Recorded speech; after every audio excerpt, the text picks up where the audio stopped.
May 24th, 2014, Saturday of the 5th week of Easter.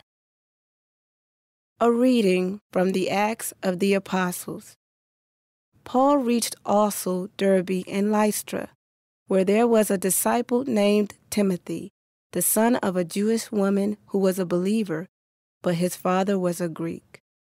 The brothers in Lystra and Iconium spoke highly of him, and Paul wanted him to come along with them.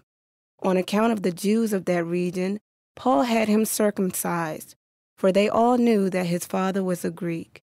As they traveled from city to city, they handed on to the people for observance the decisions reached by the apostles and presbyters in Jerusalem. Day after day, the churches grew stronger in faith and increased in number. They traveled through the Phrygian and Galatian territory because they had been prevented by the Holy Spirit from preaching the message in the province of Asia. When they came to Mysia, they tried to go on to Bithynia, but the Spirit of Jesus did not allow them, so they crossed through Mysia and came down to Troas.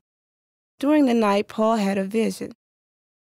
A Macedonian stood before him and implored him with these words, "Come over to Macedonia and help us."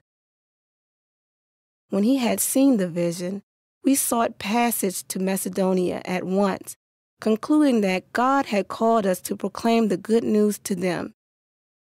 The word of the Lord. The responsorial psalm. The response is, "Let all the earth cry out to God with joy." Sing joyfully to the Lord, all you lands. Serve the Lord with gladness. Come before him with joyful song. Let all the earth cry out to God with joy. Know that the Lord is God. He made us, his we are, his people, the flock he tends. Let all the earth cry out to God with joy. The Lord is good, his kindness endures forever, and his faithfulness to all generations. Let all the earth cry out to God with joy. A reading from the Holy Gospel according to John. Jesus said to his disciples, "If the world hates you, realize that it hated me first. If you belong to the world would love its own. But because you do not belong to the world, and I have chosen you out of the world hates you. Remember the word I spoke to you.